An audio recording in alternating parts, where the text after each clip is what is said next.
Hello, हाँ तो मेरे प्यारे दोस्तों, मैं फिर एक बार अपने यूट्यूब चैनल पर आप लोगों का बहुत बहुत स्वागत करता हूँ। जैसा कि आप लोगों ने देखा था कि फ़िज़िक्स क्लास 12th की हम लोग पढ़ रहे थे और फिज़िक्स क्लास 12th में जो चैप्टर हमारा था कैपेसिटर तथा डाइलेक्ट्रिक्स था, मतलब संधारित्र तथा परावैद्युत था। उस चैप्टर में हमने पढ़ लिया था संधारित्र की प्लेटों के बीच वैद्युत क्षेत्र की तीव्रता तथा विभव। उसका हमने फार्मूला भी प्रूफ किया था, डेरिवेशन भी किया था और कुछ बेसिक कॉन्सेप्ट भी समझे थे। चैप्टर का हमने इंट्रोडक्शन किया था, वो क्लियर समझा था।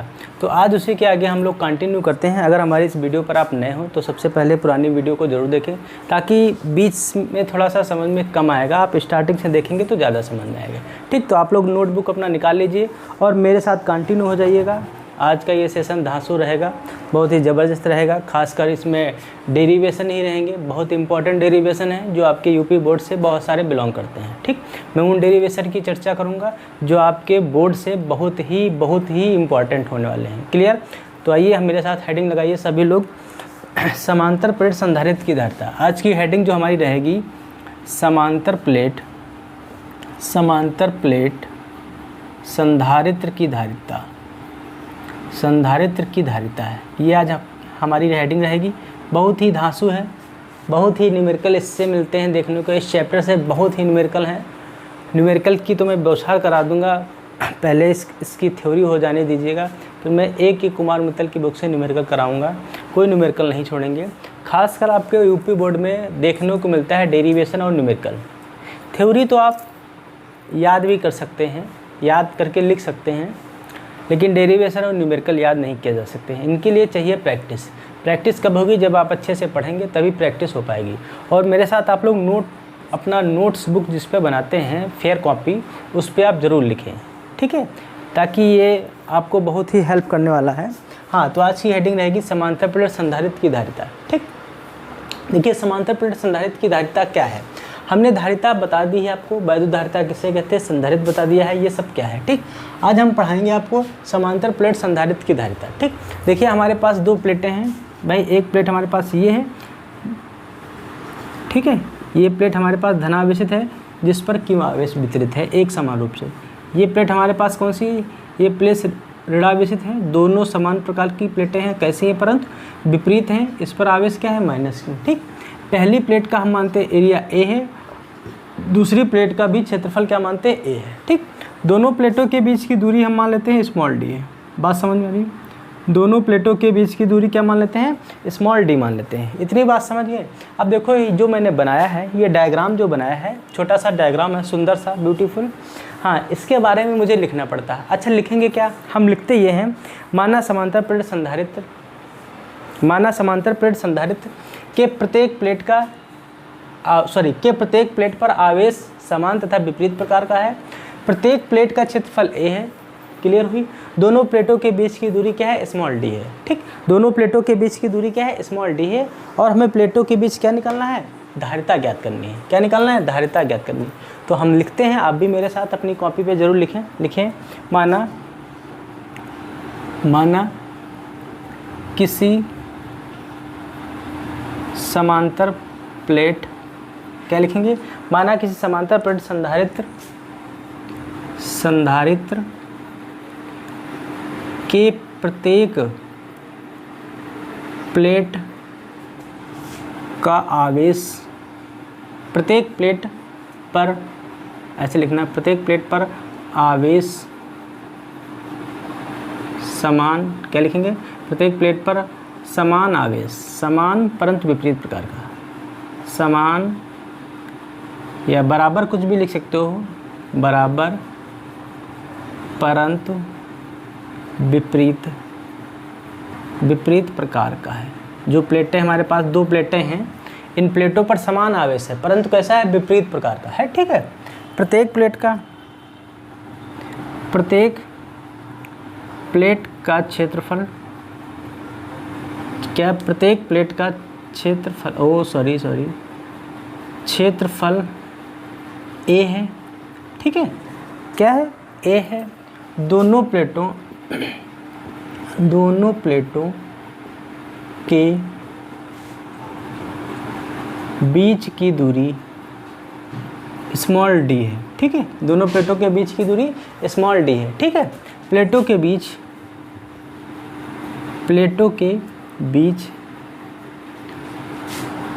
संधारित्र की धारिता ज्ञात करनी है। क्या करनी है? संधारित्र की धारिता क्या करनी है? ज्ञात करनी है। बात समझ में आ रही? बोलो, बात समझ में आ रही? इतनी बात समझ गए सब लोग? इतनी बात समझ गए? ये बात आप लोग अपनी कॉपी पे ज़रूर नोट कीजिए, ठीक है। हम प्लेटों के बीच वैद्युत क्षेत्र की तीव्रता निकालते हैं। क्या निकालेंगे? प्लेटों के बीच वैद्युत क्षेत्र की क्या निकालेंगे? वैद्युत क्षेत्र। वैद्युत क्षेत्र ही निकाल लेते हैं। वैद्युत क्षेत्र वो E इक्वल टू क्या होता है? क्या मिलता है? E इक्वल टू जो मैंने बताया था एप्सिलॉन नॉट अपॉन ए होता है, ठीक। जो वैद्युत क्षेत्र होता है प्लेटों के बीच E equal to Q upon epsilon naught A होता है, ठीक। अब प्लेटों के बीच विभव निकाल लेते हैं। क्या निकालेंगे भाई? प्लेटों के बीच जब धारिता है, वैद्युत क्षेत्र है, तो जाहिर सी बात कुछ विभव इसका होगा। विभव क्या होगा? ठीक, प्लेटों के बीच विभव क्या होता है? विभव जो होता है V इक्वल टू क्या होता है? V इक्वल टू क्या होता है? E इंटू में D। विभव क्या होगा? दोनों प्लेटों के बीच की दूरी और वैद्युत क्षेत्र के गुणनफल को क्या कहेंगे? ये विभव यहाँ पर होगा। तो V की जो वैल्यू मिलेगी, E हम लिख लें ऊपर समीकरण फर्स्ट से चाहे मान लेते हैं इसको, तो लिखेंगे Q upon epsilon not A और इनटू में D। ये हमारे पास क्या निकल के आया है? विभव निकल के आया है। ये क्या निकल के आया है? वैद्युत क्षेत्र निकल के आया है। बात समझ में आ रही है? ये क्या निकल के आया है?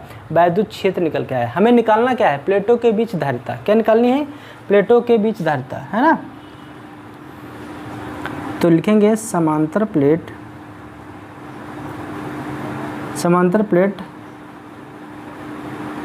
संधारित्र की धारिता।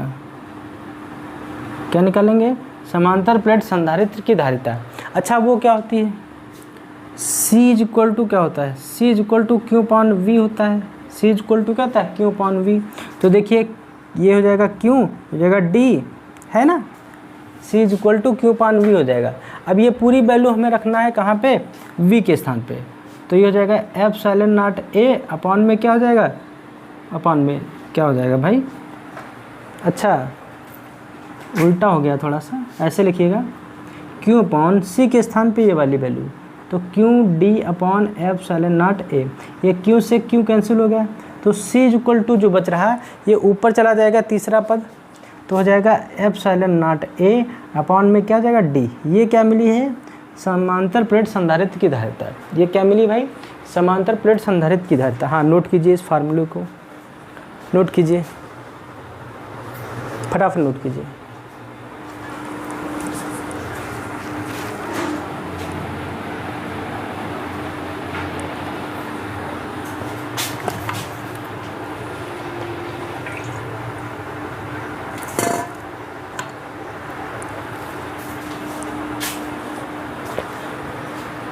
हो गई। वीडियो को आप रोक के भी लिख सकते हैं, कोई जल्दबाजी नहीं है। अगर हम वीडियो को बोर्ड से अगर साफ भी कर दें तो कोई दिक्कत नहीं है। आप वीडियो को रोक के आराम से नोट कीजिए, जल्दबाजी नहीं है। कोई ऑनलाइन क्लास नहीं है कि आपकी क्लास आगे बढ़ जाएगी और आप पीछे रह जाएंगे, ऐसा कुछ नहीं है। अभी ऑफलाइन क्लास है हमारी तो इसलिए आप वीडियो को रोक के आराम से भी नोट कर सकते हैं, कोई जल्दबाजी नहीं है, ठीक है। हाँ, लेकिन नोट ज़रूर करते रहिए मेरे साथ साथ, क्योंकि आप जब नोट करेंगे ना तो आपका थोड़ा माइंड एकाग्र होकर पढ़ने में लगेगा।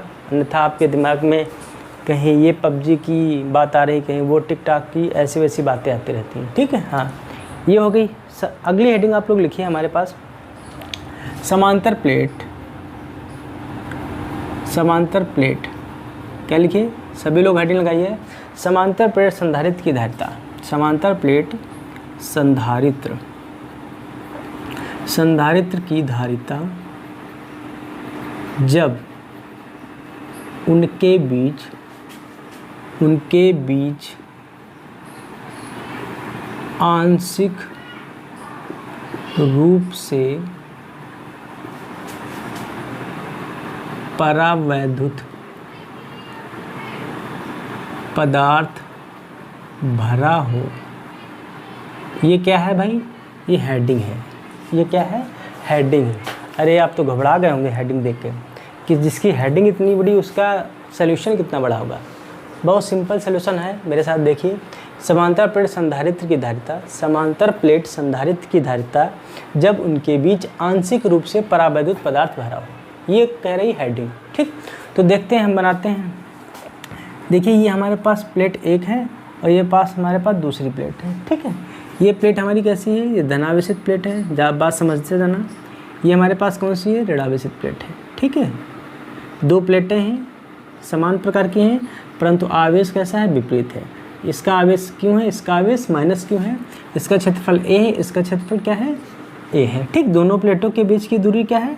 स्मॉल डी है। क्या है? स्मॉल डी है। दोनों प्लेटों के बीच की दूरी है। ठीक, कह रहा है उनके बीच आंशिक रूप से परावैद्युत पदार्थ भरा हो। हमने एक ये परावैद्युत पदार्थ लिया, थोड़ा सा ड्राइंग यार हमारी बहुत ख़राब है। ये हमने क्या लिया? आंशिक रूप से, अरे ठीक है, ये हमने ले लिया। समझने का प्रयास कीजिए, थोड़ा सा ड्राइंग हमारी अच्छी नहीं। ये हमने आंशिक रूप से एक परावैद्युत पदार्थ भर दिया। ठीक है, और जिसकी मोटाई क्या है? हमने टी ले ली। ये हमने टी मोटाई का आंशिक रूप से परावैद्युत पदार्थ क्या किया? दोनों प्लेटों के बीच भर दिया। ठीक है, अब हमें ज्ञात करना है कि ये जो परावैद्युत पदार्थ भरा है, इस पूरे संधारित्र, इस पूरे सिस्टम की धारिता क्या होगी? ये हमसे क्वेश्चन में कह रहा है। क्लियर हुई बात कि नहीं? हाँ, तो आप लोग हेडिंग डाल लेंगे, जाहिर सी बात डाल लिए होंगे। हाँ, डायग्राम भी बना लीजिएगा, मैं इसके बारे में थोड़ा लिखाता हूँ। तो लिखना क्या है? लिखना बस वही है, माना कि माना लिखिए, माना कि एक समान वैद्युत क्षेत्र, एक समान वैद्युत क्षेत्र में क्या लिखेंगे? माना कि एक समान वैद्युत क्षेत्र में संधारित्र की धारिता है ना, लिखते रहिए। संधारित्र की धारिता का क्षेत्रफल कैपिटल ए है। ठीक है, क्या है? कैपिटल ए है। उनके बीच की दूरी स्मॉल डी है। ठीक है, दोनों प्लेटों के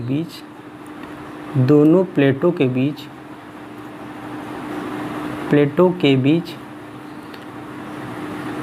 टी मोटाई का क्या लिखेंगे? टी मोटाई का परावैद्युत पदार्थ क्या है? परावैद्युत पदार्थ हम क्या है? पदार्थ के रखा है।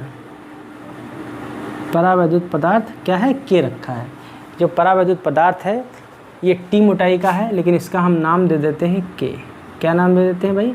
के। जो परावैद्युत पदार्थ है जिसका नाम के दे देते हैं, और इसकी मोटाई क्या है? टी है। ठीक है, अब देखो प्लेटों के बीच जो है ये है, देखिए ये जो हमारे पास है ये एरिया, ये क्या है? इसे हम बोलते हैं निर्वात। क्या बोलते हैं? निर्वात। ये हमने क्या किया? कोई माध्यम रख दिया जिसका परावैद्युतांक क्या है? के है, और इसकी मोटाई क्या है? टी। तो देखो पहले हम क्या निकालते हैं? प्लेटों के बीच हवा में वैद्युत क्षेत्र निकालते हैं, फिर प्लेटों के बीच हवा में वैद्युत विभव निकालेंगे।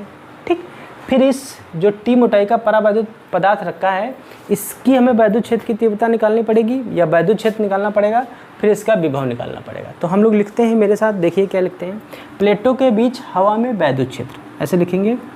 प्लेटों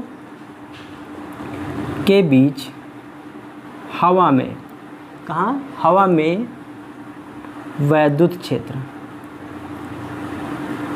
ठीक है, क्या? वैद्युत क्षेत्र। अच्छा, हवा में निकाल रहे हैं तो उसको हम ई एयर लिख दें। क्या लिख दें? ई एयर। ई एयर का मतलब होता है हवा में वैद्युत क्षेत्र। ई एयर का मतलब होता है हवा में वैद्युत क्षेत्र। बात समझ में आ रही? अच्छा, वैद्युत क्षेत्र जो होता है वो Q/ε A होता है। यही तो होता है, Q/ε A होता है। बात समझ में आ रही? अगर हवा में वैद्युत क्षेत्र निकालना है तो जाहिर सी बात कुछ हवा में इसका विभव भी होगा। क्या लिखेंगे? हवा में विभव, उसको हम लोग वी एयर के नाम से लिख दें। वो क्या होगा भाई? जो हवा में विभव होता है वो वैद्युत क्षेत्र और गुणे प्लेटों के बीच की दूरी, यही तो होता है। तो हम क्या लिखेंगे? उसको लिखेंगे ई एयर। भाई ई एयर इनटू में प्लेटों के बीच की दूरी क्या है? अच्छा देखो, ये प्लेटों के बीच की दूरी डी है, ठीक। ये दूरी क्या है? टी है। ये इतनी मोटाई क्या है? टी है। तो हमें ये हवा वाली निकालनी, मतलब ये वाली निकालनी पड़ेगी। कौन सी? ये वाली हमें निकालनी पड़ेगी। ये वाली दूरी कितनी है? बात समझ में आ रही है? ये वाली दूरी निकालनी पड़ेगी कितनी है। तो देखो ये टोटल दूरी क्या है? डी है। ये दूरी टी हो गई, इतनी दूरी टी हो गई, तो बच्ची कितनी? मान लो अगर हम कहें ये 10 सेंटीमीटर है और ये 2 सेंटीमीटर है, तो टोटल ये वाली कितनी बची? भाई घटा देंगे, तो यहाँ पे लिख देंगे, क्या लिखेंगे? D minus T. बहुत आराम से समझिए, प्यार से समझते रहिए। अगर कोई बात समझ में नहीं आ रही तो ज़रूर हमसे बताएं, ठीक है। बात समझ में आ रही? हाँ बोलिए। अच्छा देखिए, अभी हमने निकाला है, चाहे उसको समीकरण फर्स्ट मान लो, तो यहाँ पर लिख दो समीकरण फर्स्ट से। क्या लिखेंगे? समीकरण फर्स्ट से, ठीक। तो समीकरण फर्स्ट से ई एयर की वैल्यू हमारे पास दे रखी है, तो लिखेंगे V air is equal to Q upon में एप्सिलॉन ए और ब्रैकेट में डी माइनस टी। बात समझ में आ रही? ये हमें जो निकला है, ये हमें जो मिला है, ये एयर मतलब वायु में विभव मिला है। ये क्या मिला है? वायु में विभव। अच्छा जैसे जैसे हम वायु में विभव निकाला, वायु में वैद्युत क्षेत्र निकाला, अब हम माध्यम में वैद्युत क्षेत्र निकालेंगे, फिर माध्यम में क्या निकालेंगे? माध्यम में निकालेंगे विभव। बात समझ में आ रही? थोड़ा देखिए हम क्या निकालेंगे, इधर देखते हैं हम लोग। अब देखिए माध्यम में वैद्युत क्षेत्र क्या निकालेंगे? वैद्युत क्षेत्र। अच्छा जिसे माध्यम में निकाल रहे हैं हम वैद्युत क्षेत्र, तो उसको ई मिड लिख दें, कोई दिक्कत? ई मिड का मतलब होता है माध्यम का वैद्युत क्षेत्र। माध्यम का वैद्युत क्षेत्र। वैद्युत क्षेत्र क्या होता है? क्यू अपान एप्सिलॉन ए। क्या होता है? क्यू अपान एप्सिलॉन ए, ठीक है। तो लिखेंगे यहाँ पे क्यू अपान एप्सिलॉन ए, ठीक। बात समझ में आ रही? अच्छा देखिए, जब माध्यम में वैद्युत क्षेत्र निकालना है तो माध्यम में विभव भी निकालेंगे, है ना। विभव भी निकालेंगे, उसको हम वी मिड से लिख दें। वो क्या होता है? वो होता है ई मिड। अब ई मिड निकालेंगे इनटू दूरी। अच्छा दूरी क्या हो जाएगी? माध्यम के लिए निकाल रहे हैं तो माध्यम की दूरी क्या है? सिर्फ टी है। क्या है? टी है। बात समझ में आ रही? बोलो इतनी बात समझ गए कि नहीं समझ गए? अच्छा देखिए, ये वाली वैल्यू, अगर ये वाली वैल्यू यहाँ पे हम रख दें तो हमें मिलेगा V mid is equal to Q upon में क्यू टी अपॉन में एप्सिलॉन ए। ये क्या मिला? माध्यम का विभव। ये क्या मिला है? माध्यम का विभव। ये क्या मिला था हमें? हवा का विभव। हवा का विभव। अच्छा हमें निकालना क्या है? हमें निकालना है वैद्युत धारिता, संधारित्र की धारिता। क्या निकालनी है? संधारित्र की धारिता। अच्छा हम कुल विभव अगर निकाल लेते हैं, क्या निकाल लें? कुल विभव। कुल विभव कैसे निकालेंगे? देखिए V इज इक्वल टू, तो लिखेंगे V air plus V mid, यही तो लिखेंगे भाई। देखिए अगर हम कुल विभव निकालते हैं तो V air plus V mid मतलब वायु का विभव और माध्यम का विभव। वायु का विभव कितना है भाई? वो है क्यू अपॉन एप्सिलॉन ए, फिर क्या है? ये है डी माइनस टी, ठीक। प्लस का ये क्या है? ये है क्यू अपॉन एप्सिलॉन ए इंटू में टी। देखिए कुछ कॉमन मिल रहा है। कॉमन जो मिल रहा है Q upon epsilon A bracket में ये हो जाएगा डी माइनस टी, ठीक है, और प्लस का टी, यही तो मिल रहा। देखिए इसके अलावा हमें कुछ और मिल रहा है क्या? कुछ छूट रहा भाई? हाँ क्या छूट रहा कुछ? बोलिए। अच्छा एक बात छूट रही है यहाँ पर। माध्यम के लिए हम विभव जो निकाला है वो क्या निकाला है? थोड़ा सा देख लीजिएगा। माध्यम का जो विभव हमने निकाला है, हाँ, तो उसका जो विभव है वो परावैद्युतांक है, वो क्या है? के है।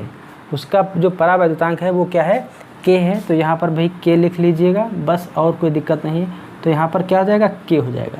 बात समझ में आ रही? बोलिए बात समझ में आ रही? ये बात समझ में आई? ये हमने क्या निकाला है भैया? ये विभव निकाला है। ये क्या निकाला है? ये विभव निकाला है, ठीक है, ये क्या निकाला है, विभव निकाला है। अच्छा हमसे पूछ रहा है धारिता, क्या पूछ रहा है, धारिता ही पूछ रहा है। समांतर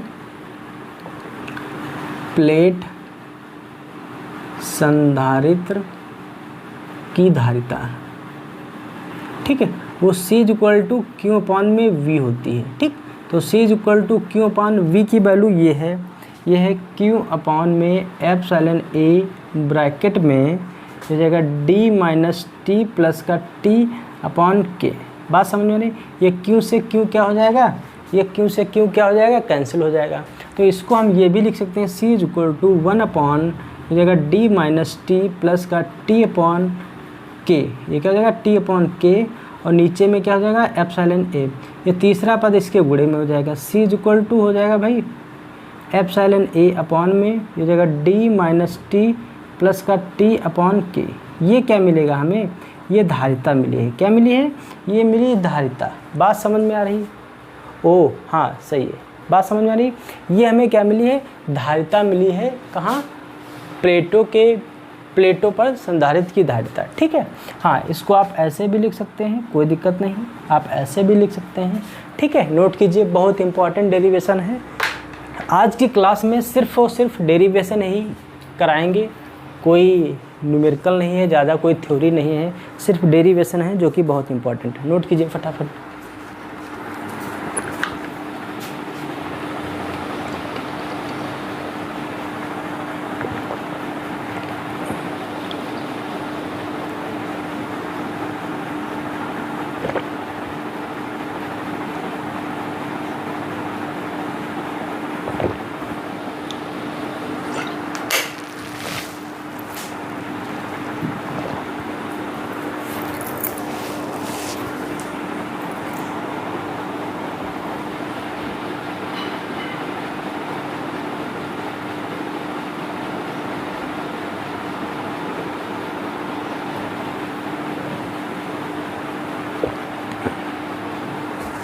हो गया, हाँ नोट हो गया भाई। नोट करते रहिए आप लोग मेरे साथ साथ, बहुत ही ज़बरदस्त डेरिवेशन है आज के।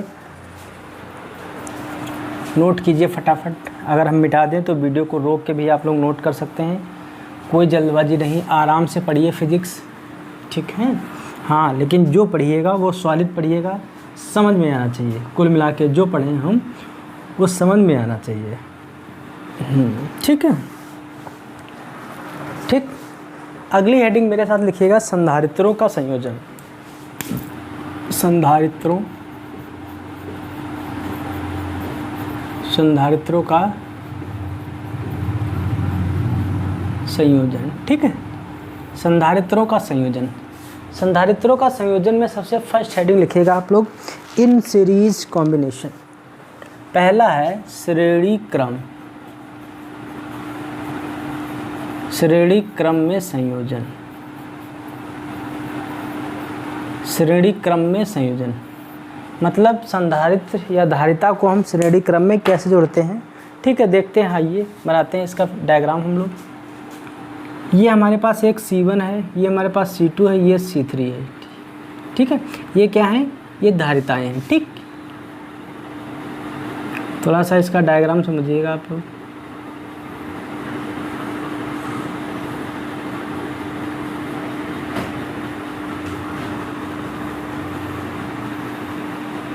ठीक है, हाँ ये इसका क्या है डायग्राम। यहाँ से क्या हो रहा है, ये क्यों, ये आवेश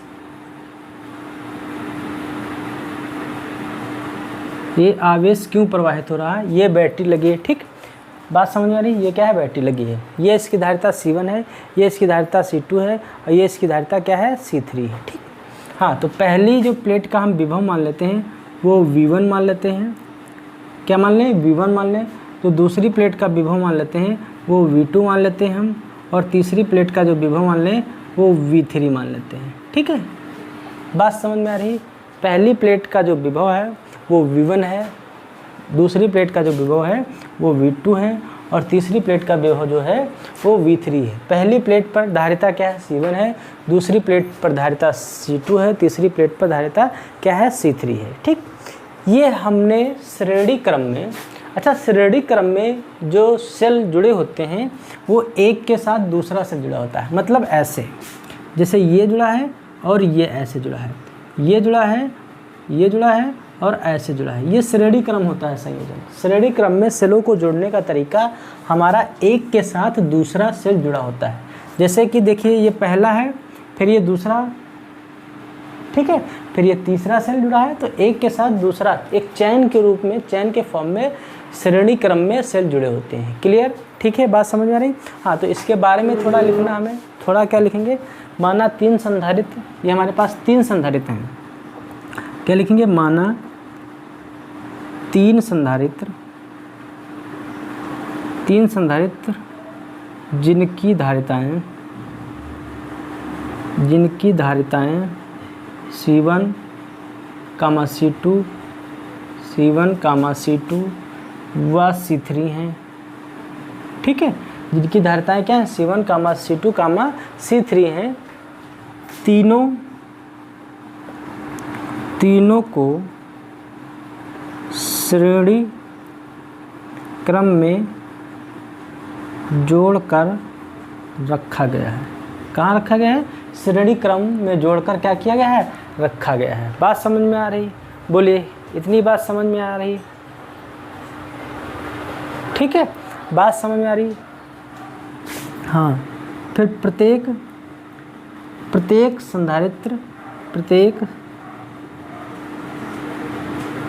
संधारित्र की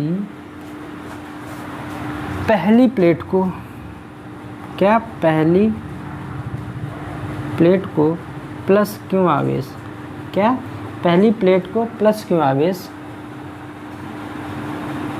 दिया जाता है। बात समझ में आ रही? ठीक है, और उनके बीच विभवांतर, या ऐसे लिखो, प्लेटों के बीच विभवांतर V1 व V2 व V3 हैं। ठीक है, विभवांतर क्या है, V1 है, V2 है और V3 है। क्लियर हुई? अच्छा, देखिए, विभवांतर V = जो फार्मूला होता है, Q/, में क्या होता है, C होता है। क्या होता है? Q/, में C होता है। अगर हम यहाँ से देखें V1, क्या देखें, V1, तो आवेश तीनों पर क्या बराबर है, देखिए, आवेश तीनों पर क्या है, बराबर है। ठीक, प्रत्येक प्लेट का जो आवेश है वो Q है, इस पर भी आवेश Q है, इस पर भी आवेश Q है, इस पर भी आवेश प्लस Q है, तीनों प्लेट पर आवेश क्या है, Q। अच्छा, इसको समीकरण हम लोग फर्स्ट मान लें।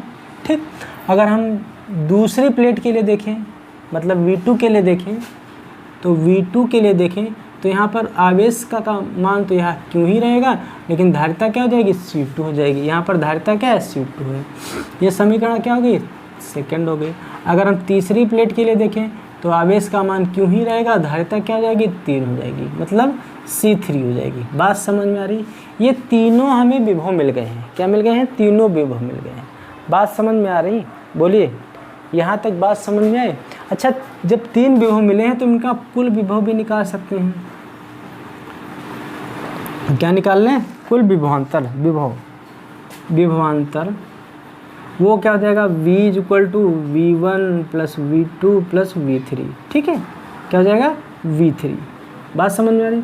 तो V = V1 की वैल्यू देखिए, Q/C1 + Q/C2 + Q/C3। ठीक है, तो V = Q कॉमन ले लेते हैं, यहाँ पर 1/C1, 1/C2 + 1/C3। बात समझ में आ रही? देखिए, बात समझ में आ रही? इतनी बात समझ में आ रही कि नहीं समझ में आ रही? अच्छा, जैसे हम इसको Q को यहाँ लिख लें, V/Q = 1/C1 + 1/C2 + 1/C3। बोलो, लिख सकते हैं, नहीं लिख सकते हैं? अच्छा, देखिए, Q/, अगर हम इसको ये लिखें, यहाँ से थोड़ा सा हम चेंज कर सकते हैं, तो इसको V/Q लिख दें, = 1/C लिख दें। बात समझ में आ रही कि नहीं? देखिए, इस फार्मूले को थोड़ा रिमूव करें, ये Q इधर है, Q कहाँ है, इसके अंश में है, इधर आएगा काहे में हो जाएगा, हर में हो जाएगा, यहाँ पे बचेगा 1, तो इसके स्थान पे हम लिख दें 1/C = 1/C1 + 1/C2 + 1/C3। बात समझ में आ रही? ये क्या है, श्रेणी क्रम में सेलों का संयोजन है। क्या है, श्रेणी क्रम में सेलों का संयोजन है। नोट कीजिए, बहुत गजब की बात है, ठीक है।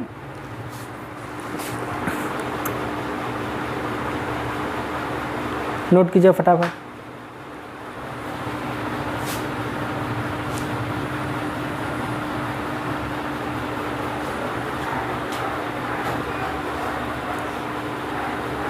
ठीक है, एक हम पते की बात बता रहे हैं जो कि आप नोट पॉइंट में लिख लेना है, ठीक। बहुत इंपॉर्टेंट बात बताने जा रहा हूँ। देखिए, संधारित्र की प्रत्येक प्लेट क्या लिखेंगे, संधारित्र, ये आप लोग नोट कर लेना, बहुत इंपॉर्टेंट बात है, 1 नंबर में पूछा जाता है। संधारित्र की प्रत्येक प्लेट पर आवेश का मान समान तथा, और आवेश का मान क्या है, आवेश का मान Q है ना, आवेश Q का मान समान तथा विभवांतर, ठीक है, अलग अलग होता है। ये सबसे इम्पोर्टेंट बात है, क्या होता है, अलग अलग होता है। आप देख लीजिए, डायग्राम से आपको नज़र आ रहा होगा कि प्रत्येक प्लेट पर आवेश का मान क्या है, Q। विभव क्या है, V1 है, इस पर V2 है, इस पर क्या है, V3 है। ये सबसे इम्पोर्टेंट बात है, 1 नंबर में ज़रूर पूछता है कि जो श्रेणी क्रम होता है उसमें आवेश का मान सभी प्लेटों पर बराबर होता है या नहीं होता है, ठीक। क्लियर हुई बात? हाँ, नोट कीजिए।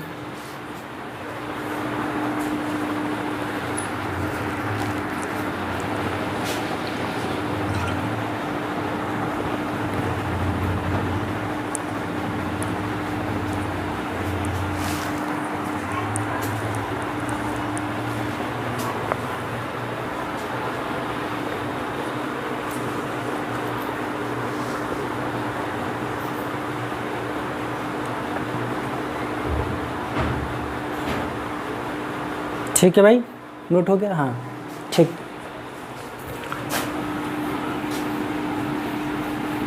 नेक्स्ट हेडिंग लगाइएगा, समांतर क्रम में संयोजन। नेक्स्ट हेडिंग लगाइएगा आप लोग, समांतर क्रम संयोजन। क्या लिखेंगे, समांतर क्रम में, ठीक है। समांतर क्रम में देखो कैसे करते हैं, देखिए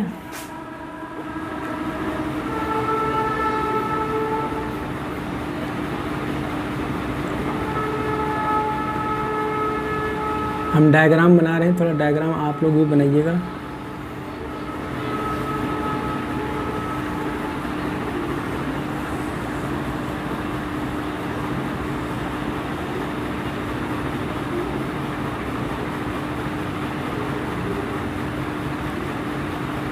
क्योंकि हमारी ड्राइंग थोड़ा सा सही नहीं है। देखिए भाई, यहाँ एक V वोल्ट की बैटरी से तीनों संधारित्र को जोड़ा गया है, ठीक है। तीनों संधारित्र को जोड़ा गया है। ये हमारे पास C1 है, ये क्या है, C2 है, और ये C3, ठीक। ये आवेश का मान यहाँ से क्या कर रहा है, यहाँ से आवेश का मान Q रह रहा है, यहाँ से आवेश का मान Q रह रहा है, और यहाँ तक आवेश का मान क्या ही रहेगा, Q ही रहेगा, ठीक। अब देखिए, इधर जाएगा तो आवेश का मान Q1 हो जाएगा, यहाँ पर आवेश का मान Q2 हो जाएगा, यहाँ पर आवेश का मान Q3 रहेगा, यहाँ पर भी आवेश का मान Q1 ही रहता है, यहाँ पर आवेश का मान Q2 रहता है, यहाँ पर आवेश का मान क्या रहता है, Q3 रहता है, ठीक है। हाँ, और यहाँ पर जैसे आता है वहाँ पर आवेश का मान क्या हो जाता है, Q हो जाता है। बात समझ में आ रही? हाँ, ये एक V वोल्ट की बैटरी से संधारित्र को जोड़ा गया है, और किस क्रम में जोड़ा गया है, समांतर क्रम में, ठीक है। ये डायग्राम इसका बनाइए, फिर इसका माना फलाना डमका लिखते हैं, ठीक। तो लिखते हैं, माना 3 संधारित्र, ठीक है, C1, C2 व C3 समांतर क्रम में है ना, समांतर क्रम में V वोल्ट की बैटरी से जोड़कर रखा गया है। ठीक है, बात समझ में आ रही है? हाँ, बात समझ में आ रही है? बोलिए, बात समझ में आ रही है? फिर नए लाइन से लिखें, माना संधारित्र। ठीक, माना संधारित्र में आवेश का मान जो है वो अलग अलग है। माना संधारित्र में आवेश Q1, Q2 व Q3 है ना, क्या है? Q3 समान रूप से प्रवाहित हो रहा है। ठीक है, क्या हो रहा है? प्रवाहित हो रहा है। बात समझ में आ रही है? बोले, इतनी बात समझ गए ना? देखिए, इसके बारे में थोड़ा मुझे लिखना पड़ता है। जो हम डायग्राम बनाते हैं उसके बारे में थोड़ा सा हमें क्या करना पड़ता है? लिखना पड़ता है, ज़रूरी लिखना पड़ता है, क्योंकि जो मैं डायग्राम बनाता हूँ लिखने से जो हम बनाते हैं उसी के बारे में थोड़ा समझाना पड़ता है कि हमने क्या बनाया है। ठीक, तो देखिए C हमने पढ़ा है Q/V होता है। C हमने पढ़ा है Q/ क्या होता है? V। अगर यहाँ से Q हम देखें तो CV लिख सकते हैं। बताओ, इस सूत्र से अगर हम बात करें तो देखिए, अगर हम Q देखें पहले आवेश के लिए Q1 तो देखिए धारिता क्या है? C1। विभव का मान क्या है? V। विभव का मान सभी प्लेटों पर क्या है? बराबर है। विभव का मान सभी प्लेटों का पर क्या है? बराबर। इसको समीकरण क्या मान लें? फर्स्ट मान लें। अगर यहाँ से Q2 देखें तो भाई C2V हो जाएगा। अगर यहाँ से Q3 देखें तो C3 क्या हो जाएगा? V। ये समीकरण सेकंड हो गई, ये समीकरण क्या हो गई? थर्ड हो गई। अगर हम यहाँ से कुल आवेश का मान बात करते हैं तो Q क्या हो जाएगा? Q1 + Q2 प्लस क्या हो जाएगा? Q3। ठीक है, तो यहाँ से Q1 का मान है C1V प्लस का C2V प्लस का C3 क्या हो जाएगा? V। तो यहाँ से Q का मान मिल रहा है। तो देखिए, अगर यहाँ से हम क्या करें? V कॉमन ले लें सब में से, तो C1 + C2 प्लस का क्या हो जाएगा? C3 हो जाएगा। बात समझ में आ रही है? देखिए, यहाँ तक किसी को कोई कन्फ्यूजन? यहाँ तक किसी को कोई कन्फ्यूजन? अच्छा, इस Q के स्थान पे हम क्या लिखते हैं? CV लिख सकते हैं। देखिए, CV = V, यहाँ पे C1 + C2 + C3। देखिए, यहाँ से Q के स्थान पे हम लोग क्या लिख सकते हैं? CV आप लिख दीजिए। इसको समीकरण कुछ मान लो यार, तो V से V क्या हो जाएगा? कैंसिल हो जाएगा। C = क्या मिला? C1 + C2 + C3। ये क्या है? ये हमारे पास क्या है? समांतर क्रम में सेलों का संयोजन है। ये क्या है? समांतर क्रम में सेलों का संयोजन है। अच्छा देखिए, यहाँ पर विभव V का मान क्या है? समान है। V का मान समान है। आवेश Q का मान क्या है? अलग अलग है। ठीक है, क्या है? अलग अलग है। उसमें क्या था? उसमें हमारा जो था आवेश का मान समान था और विभव का मान अलग अलग था। किसमें? श्रेणी क्रम में। ठीक, समांतर क्रम में क्या होता है? आवेश का मान बराबर रहता है, विभव का मान बराबर रहता है, आवेश का मान क्या होता है? बदलता रहता है। बात समझ में आ रही? हाँ, नोट कीजिए फटाफट। फिर इससे हम 1-2 न्यूमेरिकल कराते हैं, फिर आगे कंटिन्यू करते हैं।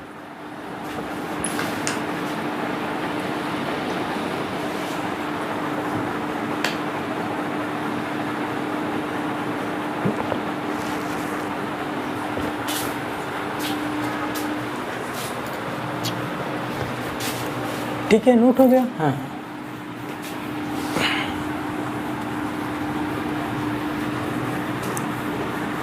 देखिए, कुछ हम न्यूमेरिकल कराते हैं दोनों से, जो मैंने अभी तक 2 डेरिवेशन किए हैं, श्रेणी क्रम और समांतर क्रम। जैसे हम मान लेते हैं एक बिंदु, ये हमारे पास क्या है?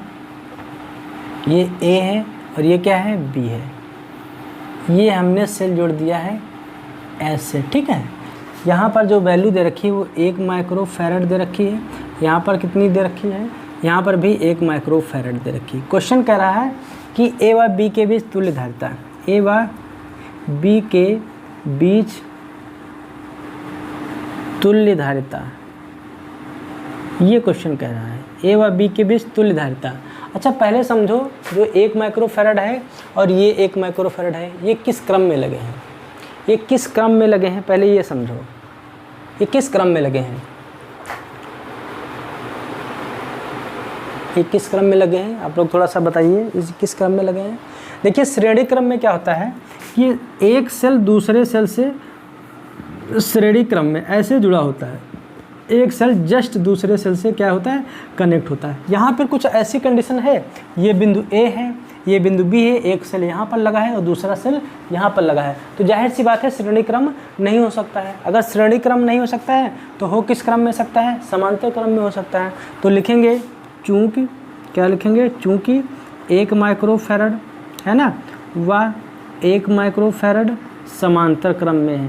ठीक है, किस में है, समांतर क्रम में है, इसलिए समांतर क्रम की कंडीशन C=C1 + C2 होती है ना। तो C= यहाँ पे C1 की वैल्यू भाई 1 माइक्रोफैरड दे रखी है, यहाँ पे C2 की वैल्यू भी 1 माइक्रोफैरड रखी है, रख लो। तो 1 + 1 कितना हो गया, 2 माइक्रोफैरड। यहाँ पर जो तुल्य धारिता होगी वो 2 माइक्रोफैरड की होगी। बात समझ में आ रही, हाँ इसको नोट कीजिएगा, नोट करते रहिए, मैं न्यूमेरिकल करा रहा हूँ और भी आगे लिख रहा हूँ। देखिए अगला न्यूमेरिकल हमारे पास है,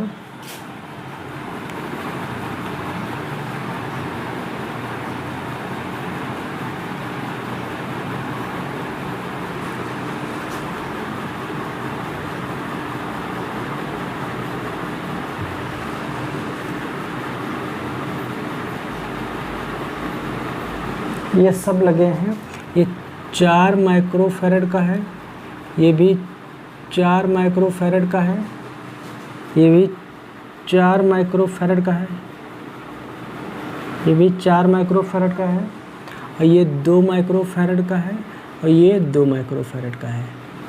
ठीक है, ये बिंदु ए है, ये बी है और ये सी है। ठीक है, हाँ क्वेश्चन पूछ रहा है कि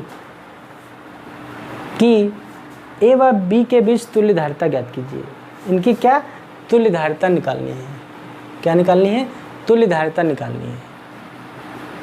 बात समझ में आ रही है, तुल्य धारिता निकालनी है। अच्छा ये लगे किस क्रम में है, ये लगे किस क्रम में है, देखिए एक के साथ दूसरा लगा है, फिर दोनों दूसरा एक दूसरे के साथ लगे हैं, एक के साथ दूसरा लगा है, देखिए यहाँ पे एक के साथ दूसरा सेल लगा है। ठीक, तो ये दोनों काहे में होंगे, ये भी श्रेणी क्रम में होंगे, ये दोनों काहे में होंगे, ये भी श्रेणी क्रम में होंगे, ये दोनों काहे में होंगे, श्रेणी क्रम में होंगे। अच्छा श्रेणी क्रम की कंडीशन क्या होती है, 1/C = 1/C1 + 1/C2 + 1/C3। बात समझ में आ रही, बोलिए बात समझ में आ रही। एक और हम डायग्राम बना रहे हैं, कर लेंगे आप लोग, हाँ ठीक है, करना भी सीखिए। एक ये सेल लगा है, एक ये सेल लगा है, एक ये सेल लगा है।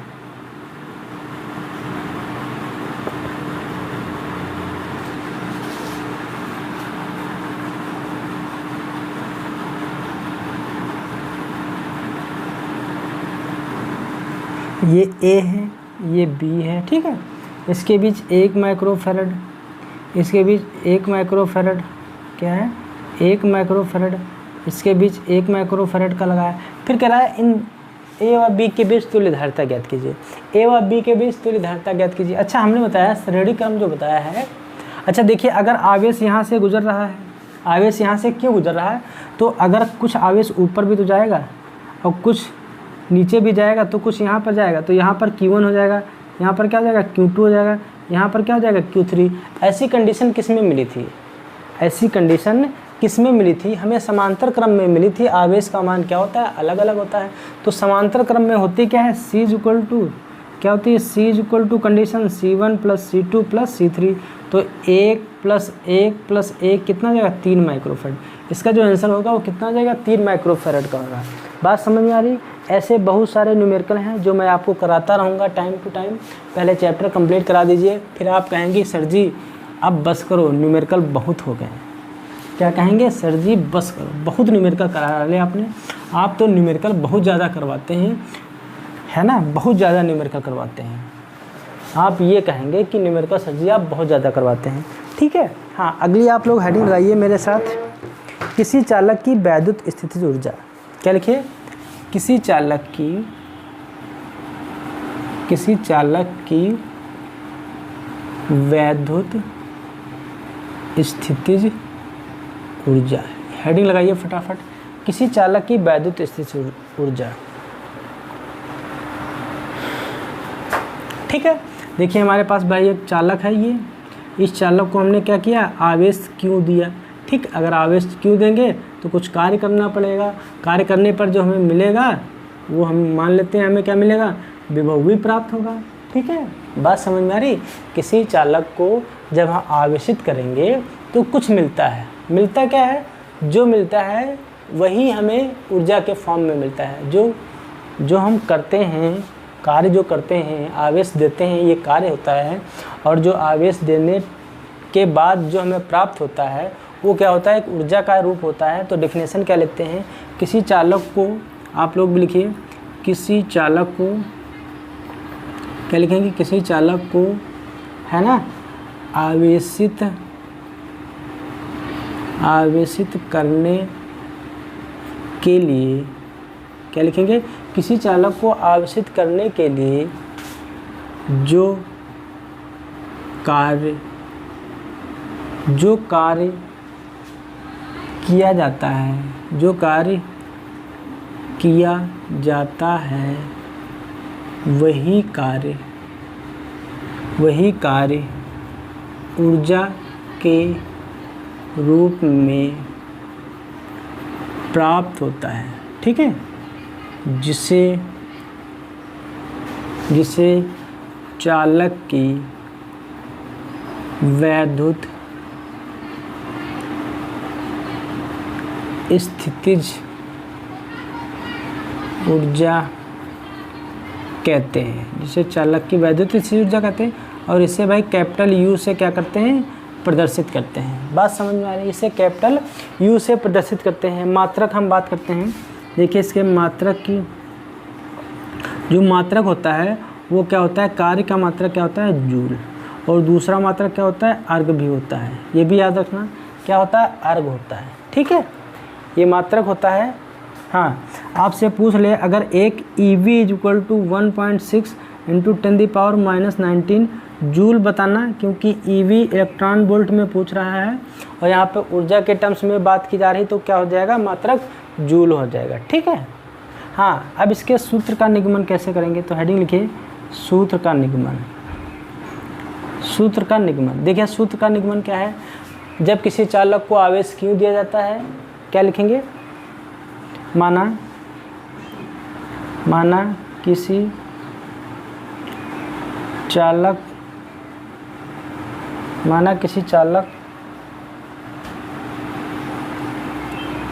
क्या लिखा? माना किसी चालक जिसे 0 से क्यों, है ना, क्यों, उसका चार्ज क्या था? पहले 0 था, क्यों तक आवेशित, क्या लिखेंगे? क्यों तक आवेशित, क्या करने में? आवेशित किया जाता है। 0 से क्यों तक क्या किया जाता है? आवेशित किया जाता है, जिससे उसका विभव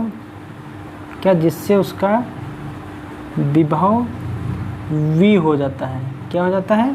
V हो जाता है, जो